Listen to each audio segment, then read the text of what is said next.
Okay, as a follow-up to the last screencast on basic Punnett squares, I want to do another problem here for you, but this time deal with sex-linked genes. So you may or may not know, but you probably should know, that hemophilia is a disease caused by a mutation on the X chromosome. So that's why we're dealing with hemophilia in this problem.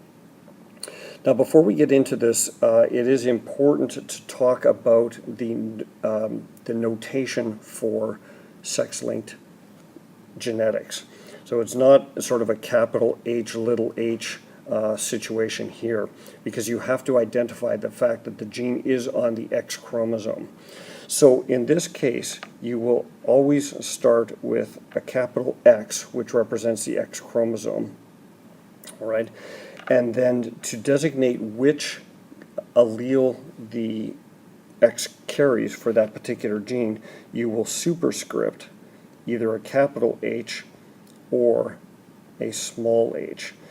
So this is going to equal normal, the normal gene, whereas this is going to be hemophilia. So from here we can now take a look at the potential genotypes of parents. So in this case, you could get a female who is normal. You could get a female who is heterozygous or a carrier, and that's often used in human diseases.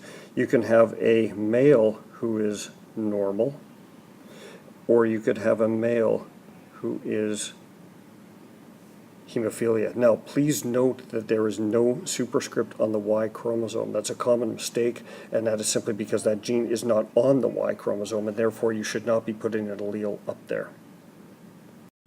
Okay, so now on to our problem. We have been told that we have a healthy male, a normal male, so he is not going to have hemophilia, and this is therefore his only possible genotype because he's only got one X chromosome. And we're told we have a carrier female who is going to have that genotype. Now again, I'm not going to draw the chromosomes this time, but remember during meiosis, the X and the Y are going to pair up at meiosis 1 and segregate away from each other.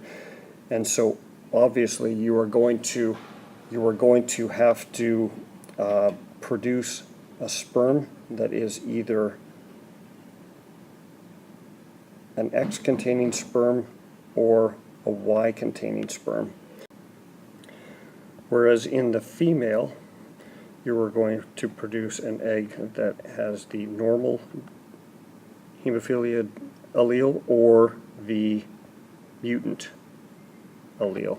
And again, from here you can just do your Punnett square, where you're going to get the female ones up here and the male ones down there.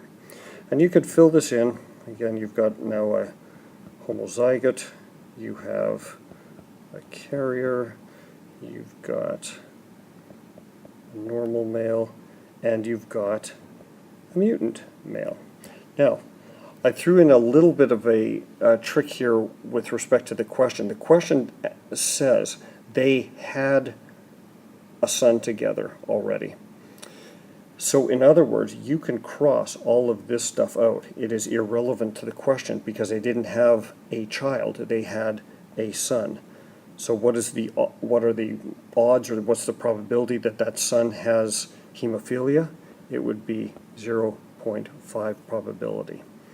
And that's an example of a sex-linked problem.